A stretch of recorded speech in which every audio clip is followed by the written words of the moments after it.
My greetings, sir. Mamma mia! It wouldn't buy! Pinocchio! What have you done? You killed him! Hey everyone, it's Jonathan and welcome back to Every Version Ever. Today we're going to be talking about the other infamous version from 2022, Pinocchio, A True Story, which is just a bold-faced lie right there in the title. This version is a Russian animated film that gained notoriety when it was imported to the US and given an English dub starring Tom Kenny as Geppetto, John Heder as Tybalt the horse, and Pauly Shore as Pinocchio. I realize this is two terrible versions of Pinocchio in a row, but hopefully the next episode will make up for it when we get to Guillermo del Toro's version of the story. Plus, these bad ones are just so much fun to talk about. They almost make the chore of sitting through the movie worth it. Joining me for this episode is Katie Fabrick and Nicki from Trivial Theater. My original idea was to do this with Nicki. In fact, when the trailer for this thing first dropped, the second I watched it for the first time, I immediately sent it to her and said, we have to do this movie. And then later on, Katie and I were talking about different animated films coming out, and she really wanted to do this one as well, so we had to make it a party. And if you're watching the YouTube version on this episode, check out the new art thanks to Katie. She is an amazing artist, and with the upcoming launch of iHeart Animation, I really wanted to get some variety in the art I would be using, so I knew I had to get some from Katie, and she did an amazing job. Okay, I think that's all for now. Let's get into this amazing film, Pinocchio, A True Story. Just looking through the quotes from Pinocchio, and oh my god. Oh yeah. Father, when can I leave to be on my own? I've got the whole world to see.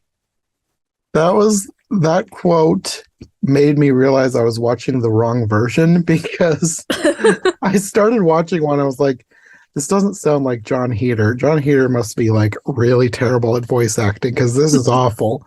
And then it kept going. I was like, this does not sound anything like the trailer because it was all the scenes from the trailer. Like there was the line about I can't call him Leonardo because he might become a turtle obsessed with pizza or whatever. And then the father line came up and it was just the most boring, flat delivery. I was like, what is going on here? I remember the trailer. This was a lot different. And then I realized, oh, apparently there's more than one dub of this movie and I'm watching the wrong one. So then I had to go track down the right one, which apparently is streaming for free on a bunch of different places. Yeah. I can see why it's streaming for free. Holy crap. There wasn't even ads. No, Really? Just streaming.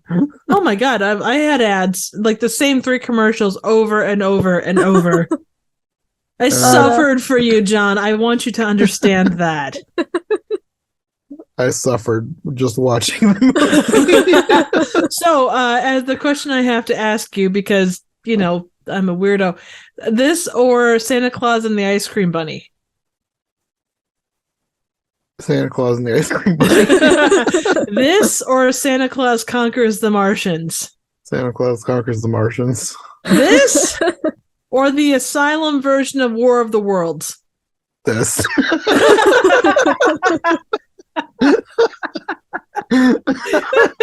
Well, this it's is, good this that is it's much definitive. shorter. True, very true. Plus, there's no part 2, thank God. Yes. No, when I first saw this one, I thought this is going to be the worst Pinocchio. And then I watched the Disney remake Pinocchio. And after that, I was like, there's no way this can be worse than the Disney remake Pinocchio. This is going to be the second worst Pinocchio. Yeah. The second worst Pinocchio to come out in 2021, 2022. Except I think I'm back to this being the worst one for me. Oh, Really? I was so bored. I was bored, but at least Pinocchio didn't spend a whole minute and a half looking at horse poop. That is true. That is a point in this one's favor. Like that is my new marker for if a movie is absolute crap or not. Like, okay, is there a shot of one of the main characters, a beloved main character, that looks just like the cartoon that it's based off of, staring dead on at a giant pile of steaming horse poop for more than a minute? Yeah, that is one of the worst parts of that one. I think the reason mainly that this one falls to be worse for me is the writing is so terrible. Oh, you could have a dozen different reasons as to why this one is the worst. I'm just saying my personal markers for terrible is that. So. Yeah. There's a lot of things you can find in both of these versions to be personal markers for terrible. You know that the whole like the last Airbender where they kept screwing up the name Ong, and I thought, okay, that's pretty bad. To go T-Bolt all the time, I just Nobody could. There were so many different pronunciations for that horse's name. Right. I know. Call him Fred if you're having that much trouble. Hey, Fred, let's go on an adventure. That and Mangiafoco. Like, I don't even know if I'm pronouncing that correctly. It was like the voice actors are stuffed in a booth and they're just like, how do I pronounce this? And they're just like, just say it however. Like, they just read it and they were hoping they were pronouncing it right. And there was no like director saying, no, it's not that, it's this. Yeah, I don't know. I should have looked up the cast like beyond the main three, because the main three are the only ones who are like actual well-known people. You have Tom Kenny as Geppetto, Pauly Shore as Pinocchio, and John Heater as Pinocchio. I was reading it as Tybalt, but it's Tybalt. It's I don't like know. T-I Bolt. It's spelled Like Tybalt. Right. And when I first saw the trailer, I thought he was calling him Tibbles. They call me Mr. Tibbles. But yeah, the other characters, I really should have. I think maybe I still will. I'm going to go and check the credits because the voices on the other characters sounded the same in both dubs. It would be interesting to know what the Russian original language sounded like, because I would hope that it would be better than what we got for the English dub. Oh, and that's the thing. Like, even the quality of the voiceover work, like even with the main actors, it was bad. There's places they were phoning it in. Oh my god, it wasn't even a matter of phoning it in. Like, just the quality of, like, there was places where it sounded like it was doubled over. Like, there was an echo to it that I don't know how you get that echo. Well, I can tell you that especially for, I keep wanting to call him Tibbles because in my head for the longest time, the horse's name was Tibbles until I started watching it. The horse, whoever played him in the other dub that I was watching is much worse than John Heater. Really? So bad.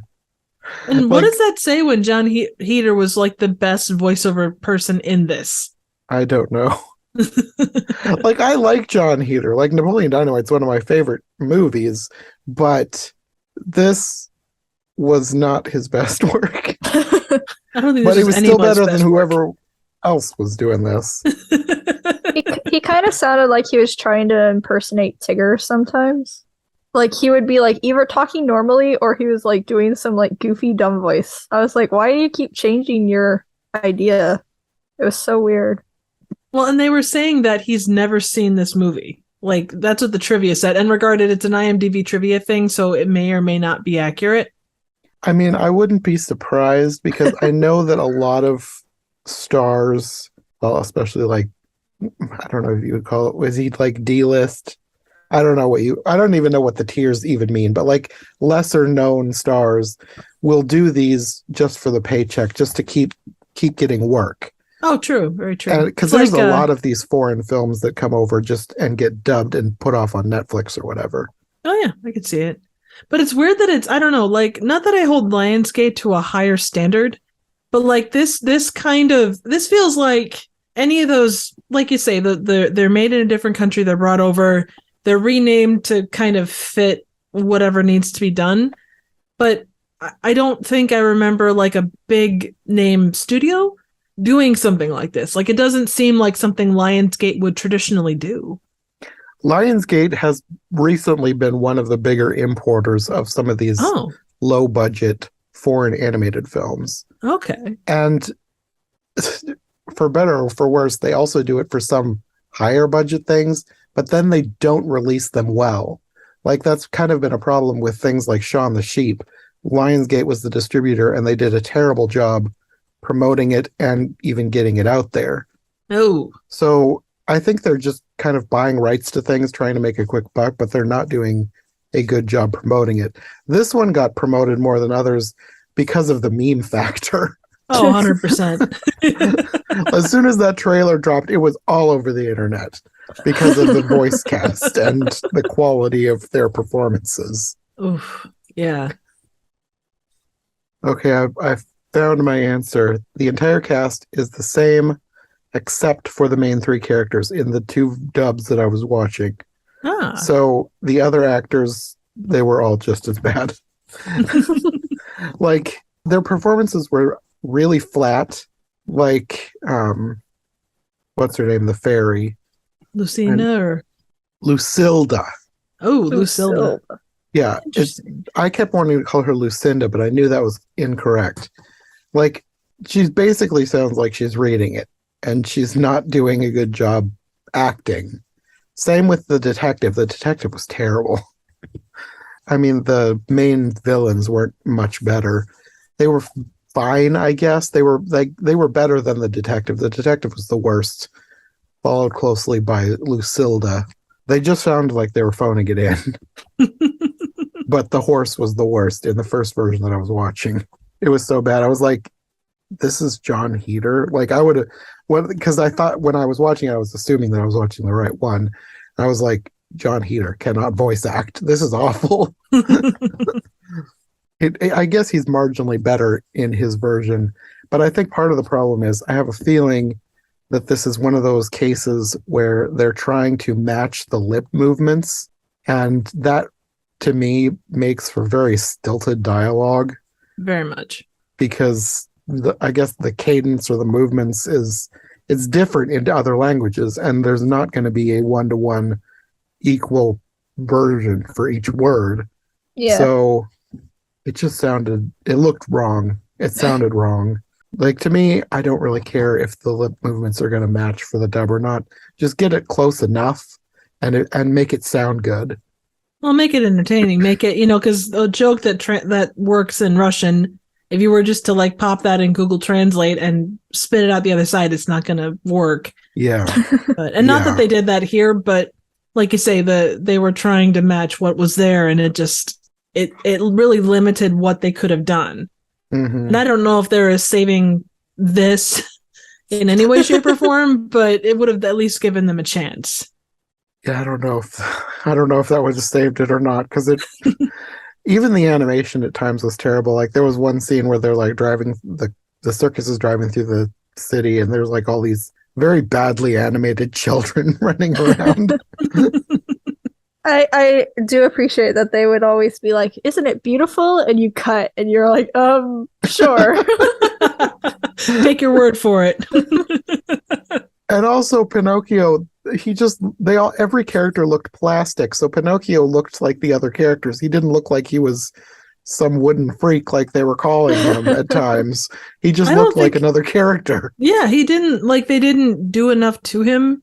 And that's a beginning animation, like a model thing, but there wasn't anything that made him look like, even coloring, he just looked like a boy. There wasn't any, and not that you want him to look like Disney's Pinocchio. I mean, it's got to stand on its own, but like, he was weirdly tall. He just make the wood grain more pronounced and make his wood more brown, I guess, because he just looked Caucasian. To make him look wooden. He looked like he had white skin, not wood skin. The story is like nothing like the book either. Like, it's been a long time since I've read the book, but I know that they have cut out and changed so many things because... Well, as they said at the beginning, have you ever seen a nose grow? Obviously, that's all. Oh, that's right. That was so dumb. He was like... He was like trying to make it sound like the stories that people tell about Pinocchio are ridiculous. But what do you call everything that happened in this movie? Obviously, the superior version. Oh, absolutely. Without question. I mean, where a cricket is translated into a giant horse that also doubles for a father for a good chunk of the movie. I mean, what can you say? That's obviously not ridiculous. Oh, no, not at all. Yeah. And the fact that like the fairy, and I apologize, I'm not even going to attempt her name. She's like, oh, it would be really nice if Geppetto had a son. Let's take that puppet and turn him into a real boy. And just like that would, if I was an old man and all of a sudden this thing I had made came to life, I'm pretty sure I'd have a heart attack. But also, how did she even know about Pinocchio? Is she omnipotent or something? Because she did not leave her carriage. She didn't look in the window. She just drove by, picked up her thing he was fixing, and then drove off, and then like shot the magic over her shoulder and brought Pinocchio to life without ever even looking at him. So how did she know he was even in there? Because Geppetto had literally just built the thing. Plot convenience. Yeah, there was a lot of plot convenience in this movie. This movie was built on plot convenience. Oof. And that is not a good foundation. No. When it first happened, I was like, what does she think she's doing? Like, what if her magic beam had hit like a random object? Would the table have just come to life? Because I didn't realize that she knew what she was doing. Like, apparently she did. Like, apparently she meant to bring him to life, so apparently she's omnipotent. But at the time, I was like, what if she just hits a chair? Yeah, I feel like an easy fix of that would have just been like, she's like, I will give him his heart's most desire. And then she just waves her wand and the magic just goes over. And he's like, well, he wanted a kid. And you're like, there we go. But she's just, the bird's just like, oh yeah, she's like, let's give him a gift. And the bird's like, yes, it will be. And she goes, no, it's going to be interesting. And you're like, and then they just keep telling you that this is going to be an interesting story. And you're like, man. If they say it enough, does it become true? No. Well, it's like saying, oh, isn't it beautiful? If you say it enough times, that makes it true.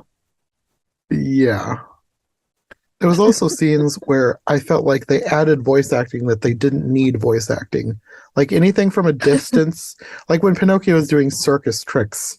Like there's all these weird grunts and things. It was like, why not just show him doing all these tricks? Like his mouth isn't moving. But the weird grunts were my favorite part of the movie. And that right there tells you everything you need to know. Like, he's like, Father, let me go. And he's like, sure. And he's like, hooray. And then he just runs off going, skitty, skitty, skitty, skitty, skitty. And you're like, what? What did that even mean? Was Pauly Shore just making noises and they just threw him into the movie? More than likely. It was like his voice warm up. And they're like, yes. Gold. The worst character and the worst acting for me was Detective Brion. He was so annoying. Like his whole thing was he was just looking for suspicious people for no reason. And Pinocchio has to hide from him for no reason. It was so dumb. And like the whole thing with him was like, it seemed like he was supposed to be an idiot, but then at the end there's like this whole revelation that maybe he's not an idiot. And I was like, why? Because plot convenience. Exactly.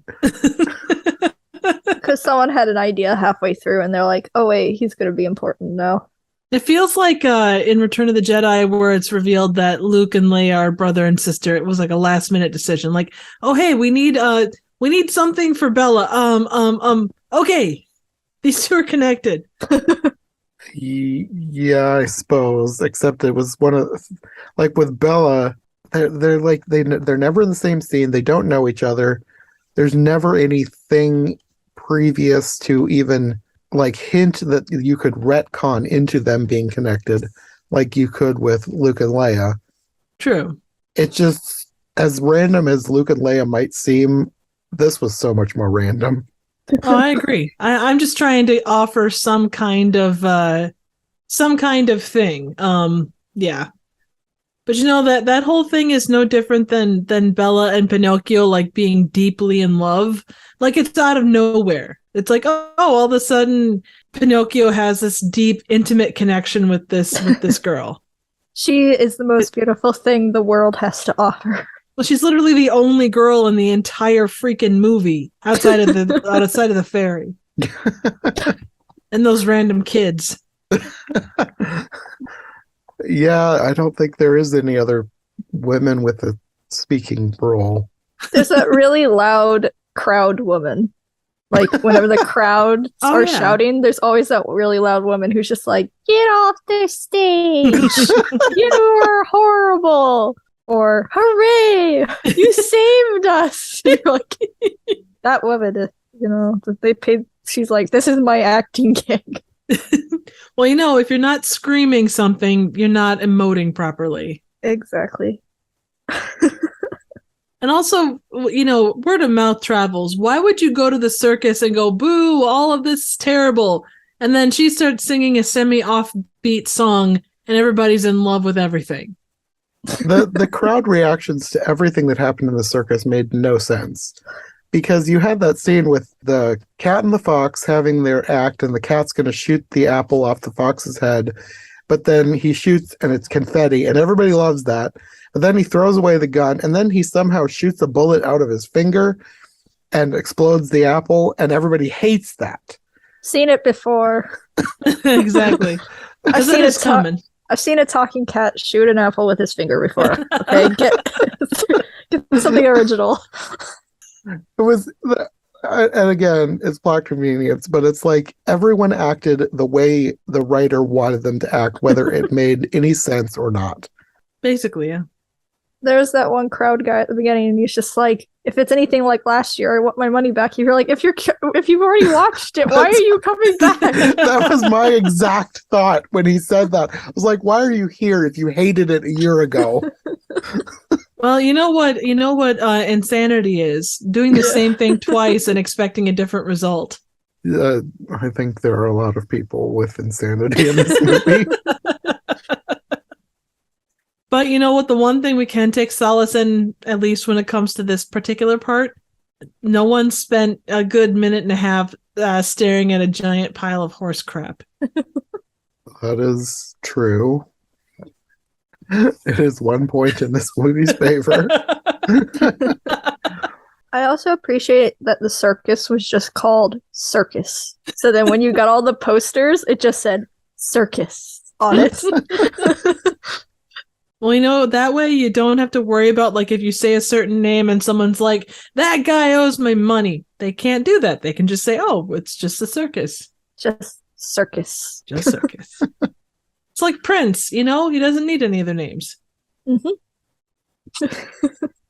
But another thing that made no sense for anything other than plot convenience was, well, first of all, the detective following them around. Like, he wasn't actually looking for anything in particular until he was. Because he would say what he was doing and he was just, like, looking for something. Suspicious. And then, like, halfway through, oh, he's actually following the circus because people are getting robbed while the circus is happening. And I'm like, why didn't you just say that at the beginning? Because I didn't know at that point. You say halfway through, but it was more like 50 minutes into the movie. Yeah, that is true. My question is if he's like, and then at the end he says how he's been looking for his daughter the whole time. Has he been wandering around like telling trees that they're being lazy or like suspecting circuses of stealing from people the entire 11 years that his daughter's been missing? His whole thing didn't make sense even at the end because the revelation was stupid anyways. Like, they had the same handkerchief, so wow, they're the same family. Wow. But he said it was like he didn't even remember, and then he questioned Mangiafoco, however you say it, and he said, tell me the truth and it will be used in your favor at the trial. And he said he bought her from a kidnapper. And then it was like he suddenly remembered, oh yeah, I had a daughter that went missing 11 years ago, and that's what inspired him to become a detective. I was like, did you just forget about her for 11 years? Well, Well, he was busy chasing down people that were stealing. I mean, Like, maybe? his whole personality did not seem like somebody who was missing a daughter. Let's see, he was just that uninformed. He'd forget that he was wearing, if he would forget to wear pants walking out the front door. Probably. He was a very dumb detective. But also the other thing that was just plot convenience was all the things about them supposedly being in love. Like Tybalt like confronting him and talking about like, I know why you wanted to run away and join the circus, because you're in love with her. I was like, why is that even something to argue about? Like, you've been there for like 2 days and suddenly this is something horrifying that you need to confront him about. Like, they got into arguments for the dumbest reasons, and like they basically broke up for the dumbest reasons, going their separate ways over small arguments. I was like, I would not want to be friends with these people at all. I've got to admit though, when the horse, whatever his name is, he's let's just like, call him Tibbles. the better name. Absolutely. Yeah, so he's just like, sometimes your friends aren't your friends, and Pinocchio's just like, yeah, and you're a good example of that. I was like, oh man. That's a good burn, no doubt. Yeah. There were so many lines in this movie where it was like, oh, they really thought they had something there. The one that sticks out to me the most is after they've gone off to find Lucilda again to see if she can make him a real boy. She tells him that she can't make him human because the best miracles in life happen without help from fairies. And then they leave, and her cockatoo flies in and asks why she didn't just turn him into a human, because she obviously could. And she says it's not the right time. And besides, sometimes to become human, all you have to do is be human. And the cockatoo's like, oh, that's deep. And I'm like, this is like that subreddit r/I'm 14 and this is deep.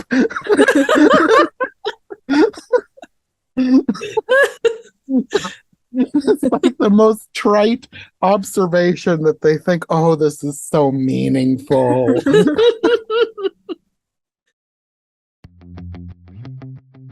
Are you enjoying this episode of the podcast? Do you want more content from me and my friends on the iHeart Movies Podcast Network?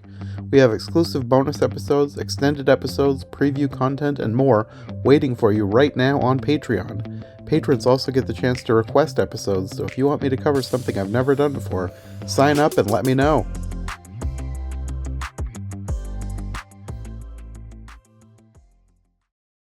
I do also have to ask, so Pinocchio goes off to the circus, and he doesn't have to stay there. He can, he's made his money. They don't need money. He's not like being held against his will. Why does he stay? Like, I what don't know. Is it the implied relationship with Bella? I think that's all it is. Like, he says it's for money, but then there's the whole argument with the horse about him being in love with her. And I think that's supposed to be all it is. But I think it's just another one of those things where it's plot convenience. Like, this is how the story has to happen. So Man, that's what they're going to do. I think another one of my favorite lines was when they first run into the troop and the cat's just like, he's a wooden monster. And the horse is just like, well, one of us has sausages for brains. So which one of us is the real monster? And you're like, what? What a great comeback, man. That scene was probably the only scene that made me laugh, and it was revealed in the trailer when Pinocchio shows up and the cat just point blank shoots him. Yeah, it's like, oh, movie over. That was the funniest scene in the whole movie.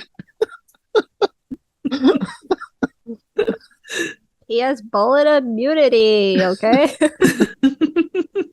It's apparently immune to fire, too. Yeah. He just got a little singed. Oh, yeah. The whole scene with him, like, dying at the end, and then it seemed like they were going for Bella bringing him back to life with her tears, because, like, her tear was glowing, and then when it hit him, tear. he started glowing and turned human. But then Lucilda says that he did it to himself by sacrificing himself for another. It's like, okay. I thought that the revelation was going to turn out to be that Lucilda was her mother, and she was actually part fairy. That would have been that actually would have been an interesting ending. I would have preferred that to her being the daughter of the idiot detective. Well, it explains some of her thought processes. That's true. Yeah. So if you sacrifice yourself for another, you turn into a human. So why didn't Tibbles turn into a human? Because he was happy as a horse. Which, again, that too, like, okay, if you have a circus, or, just circus, how do you not look at a horse that can talk? In a world where I was horses... thinking that too. Yeah, I don't get that. Because, like, Geppetto was like, you're the only talking horse in the world. And you're like, but then, like, there's a talking cat and a fox that is treated like normal. Yeah, and that is true. Well, now it's weird that the horse isn't wearing clothes. Well, if you saw him from the front, the way his coloring went, he could have been wearing a vest, maybe. Maybe. I also, did you notice that he looked an awful lot like the horse from Tangled? Oh, yeah. Like the styling, the modeling of him, like not the color, but everything else was like, he is that horse. I was thinking of him more as looking like the horse that Donkey turned into in Shrek. Also, well, I suppose it's probably a common kind of model for like a stoic, heroic horse. I suppose. They probably were just kind of copying a little bit from here and there, trying to make something that looked appealing. Gasp. They would do that? No, they were being completely original. I was also going to add Pinocchio's design himself. I was getting like the Jonathan Taylor Thomas Pinocchio from the 90s. Oh, I could see that, yeah.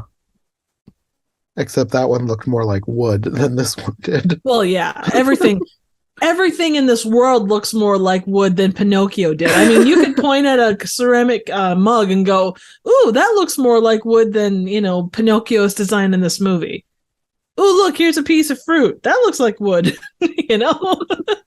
Human Pinocchio looks more wood than Pinocchio as a wooden boy does. Oh, he was so creepy. His eyes, like, shrank.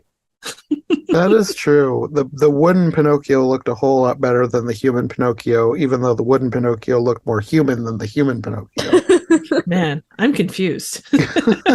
Like when he turned, the only difference you could see from a distance was like the line of his chin got slightly softer, like more human-esque. He was slightly smoother. Yeah. A little polished wood. Yeah, exactly. You've been furnished. Hey, if that's all it takes, then hey, there's hope for all of us. At the end, too, it made no sense that why would the detective just decide to be now the new ringleader of the circus? Like, he had not that he was great at it, but he had a whole career as a detective. Why would you give that up to be a circus? Because plot convenience. I mean, they were getting gold coins. So maybe, I don't know, maybe it was a lucrative job. Pinocchio got 5 gold coins. And never was paid again. Well, like, he performed, and then they're like, let's talk about our contract. You're like, excuse me? You should have talked about that before you performed. I guess he was getting paid in exposure. Yes. Because that's always the way you want it to go. Well, he has wood for brains. He didn't know any better. That is true. No, at least he doesn't have sausage for brains. Who's the real monster? Exactly. And why is the cat's answer to everything to like just shoot it? I don't know, but that made him a much more funny character than any of the other characters. I would agree. I will also add, and this is like, it's such a random, obscure side thing, but I have to mention it because it is one thing in this movie's favor. When the one wagon with Bella in it gets loose and they go on a silly, shenanigan-filled journey, that was actually kind of cute. I was bored. Understandable. Like I say, I was looking for anything positive because it was Yes. 30 minutes in and it's like, is this an hour and a half over with? Oh my God, it's only been 30 minutes. Yeah, there were so many. Well, for most of the movie, it just felt like it was taking forever to get to any point. Did it pass into five ever territory? Just about. I mean, there are movies that have felt longer than this one. This one, like if I was forced to watch this one again, it would be fine. There are moments of amusement, but I would not choose to watch this movie ever again. I could see myself sitting down with a bunch of friends and being like, all right, here's the reason why you question why we're friends. If you had like, friends over and you went in knowing how bad this was, you get a couple beers, some snacks, I could see this being fun. I suppose. Just as something to watch and laugh at with a bunch of people who like watching bad movies. Yeah, I watched half an hour by myself and I'm like, this is so bad, I'm never going to make it through myself. So I actually restarted, sat down with my sister, and we watched it. That's the way to do it. And it was almost more fun that way because, like, since I knew what was going to happen, I'm just like, hey, do you like that? Do you like that animation? We'll get ready to watch it 5 times. Do you like that noise Pinocchio made? Well, he's gonna make it 70 more times. Except for the skidoo, skidoo, skidoo one. Yeah. He only made that one once. So, yeah, whenever we got bored, we would just say skidoo, skidoo, skidoo. I salute you. Skidoo, skidoo, skidoo. I wonder if that was supposed to be something, or if he was just saying something random.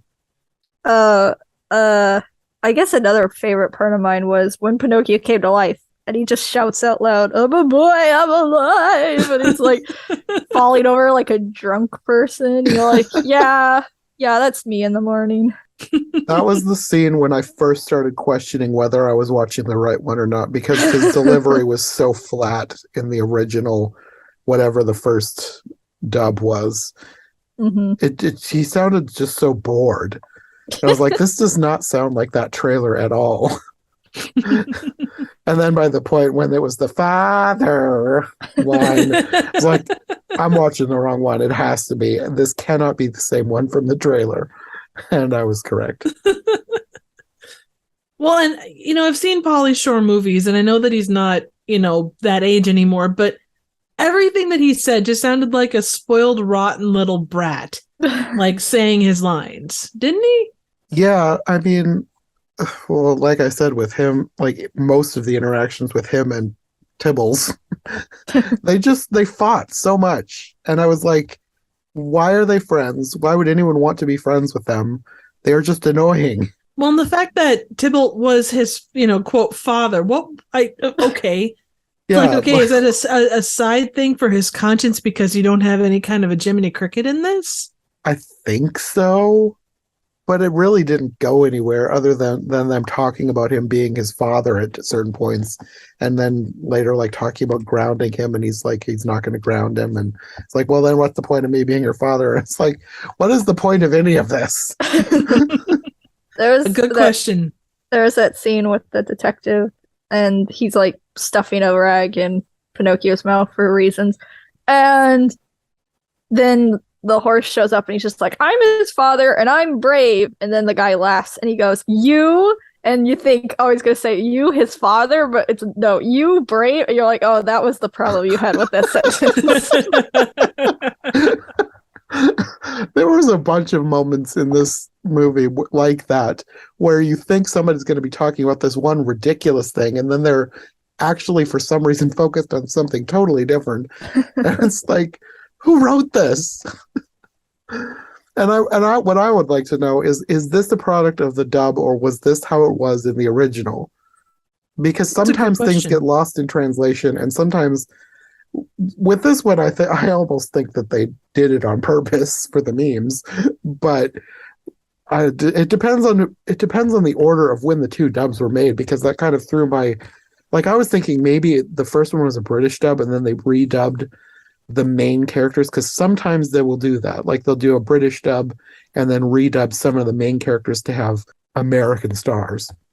Mm-hmm. So if that's the case, then maybe they weren't doing it for the memes, and this was an honest attempt at a dub. I don't know. I really would like some more information about the making of this film, and there's not a lot to be had. No, absolutely not. And this is a really random point, and it's nothing scientific, just my own experiences, but there's no Wikipedia page for this. Mm-hmm. And considering all of the memery and everything else, that's so odd that there's not something. You would think that there would be a Wikipedia page just for the fact that it blew up online and became a meme. Like, for no other reason than that. I think it warrants a Wikipedia page. Oh, absolutely. But there's nothing. Well, and it's like I told you before we got on this, like, probably, I don't know, 75 to 80% of the movies that I do, low budget as they are, have some kind of Wikipedia presence, even if it's just like this movie was directed by this person, came out this year, here are the people that started it. There's something. Mm-hmm. And for there not to be anything, like no page at all, that's just so odd, especially for something that has had what came through Lionsgate, had all the blow up that it did over its trailer, unless it's been suppressed. But I don't know. That seems odd. I mean, it could be, but who would want to suppress it? Lionsgate, maybe? Because of the bad press? But they kind of, at the time, they leaned into the memes. Like, Possibly. they were tweeting about it as if they were in on the joke, even though people were definitely making fun of them. But they acted like they were in on it. I know Pauly Shore did, but did Lionsgate itself? I'm pretty sure Lionsgate actually tweeted about it. Let me see. Let me go to Twitter and see. Because that would be the only thing, ago. right? That unless the other thing that was the other thing that kind of came up was this movie was released in Russia like a week before they invaded the Ukraine. So unless there's something with that, but I can't think, like, that's such an odd, like, there's no connection between them besides the fact this was originally a Russian thing. And why would Wikipedia do that to this but nothing else? Oh, it was TikTok. Okay, I'm on knowyourmeme.com. Oh, there you go. That's the place to go for it. The official Lionsgate TikTok page posted the clip from the trailer containing Pinocchio's dialogue with an on-screen text box reading, "Wait till you hear it," with the video description reading, "The yassification of hashtag Pinocchio."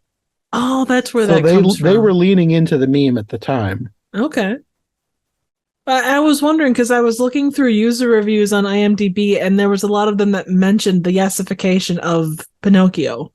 Yeah, and I can see where they got that from the trailer, but you watch the movie and that's like the only lines were in the trailer where it sounded like that. To me, anyway.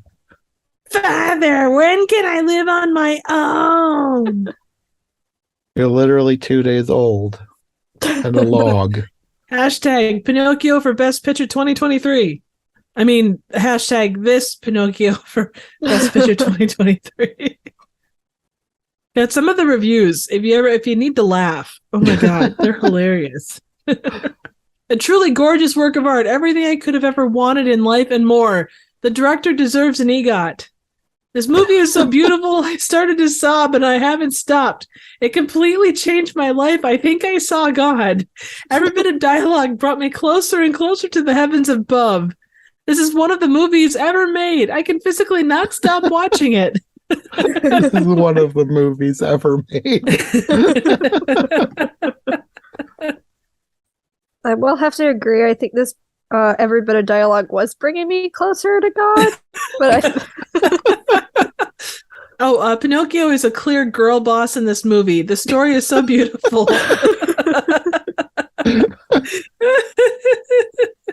I feel like that's an insult to girl bosses everywhere. I think it is too. It shows the grime and grim of how hard it can be to be a girl boss that we haven't seen in theaters. We stand Pinocchio in this household. This is like the people who try to pretend that they like things like that Norm of the North movie. It seems like it's some kind of a thing to pretend to love horrible things like this, like animated movies. Oh yeah, I don't really get it. It's like this whole I like it ironically. That's a thing that happens with a lot of people. It's like the people that ironically love like asylum movies because they're so bad. It gets weird. But do they really like them, or are they pretending to like them? Because it seems to me like they're pretending to like them because it's funny to pretend that they like them. Oh, it's trendy to like stuff like that more than anything else.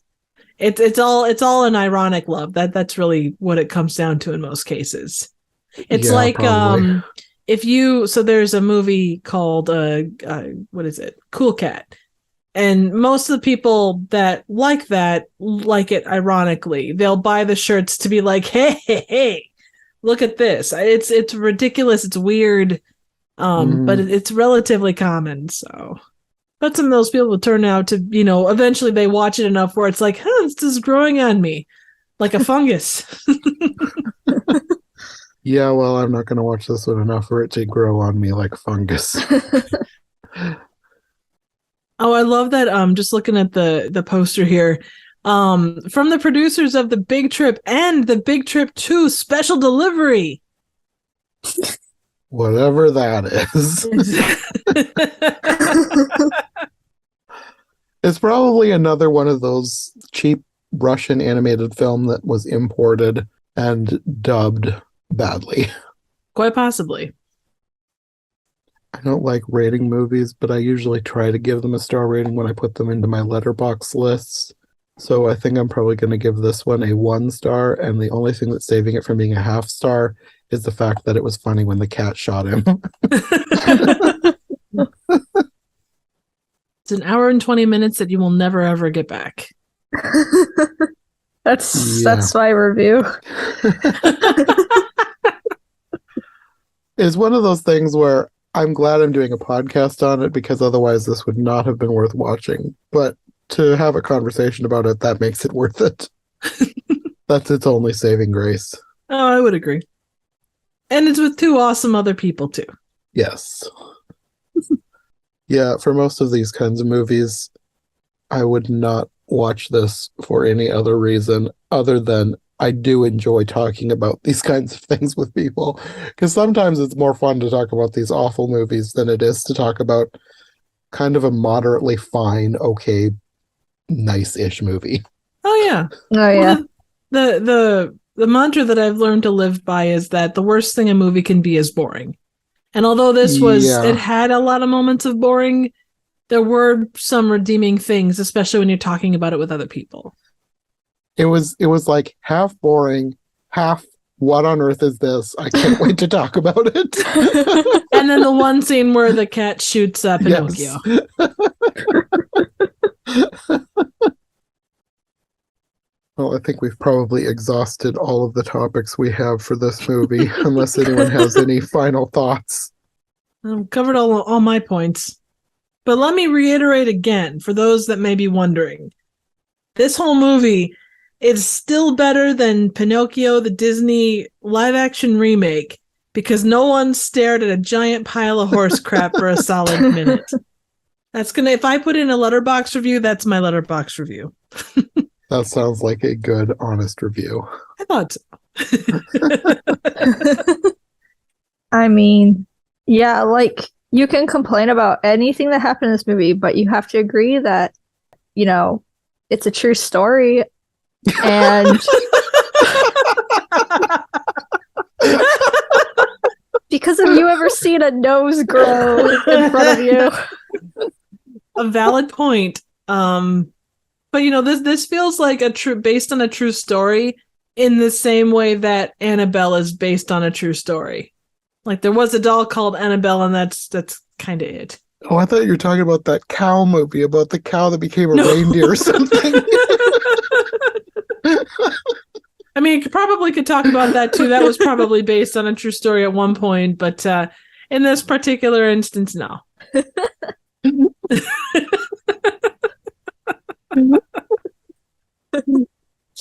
Oh man. Well, I think that's probably as good a place as any to end this episode.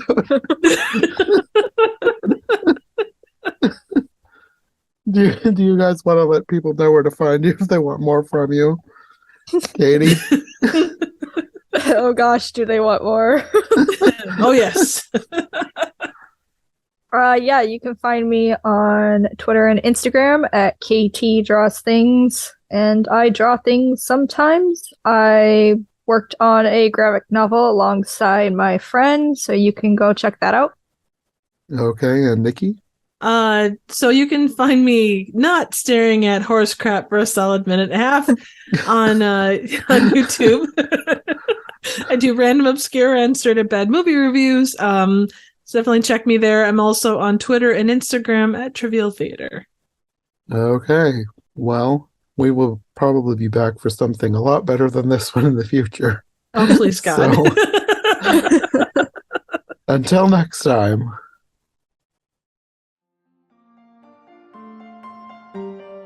Thanks for listening to Every Version Ever. If you like what you've heard, make sure to subscribe on your preferred podcast platform or to our YouTube channel.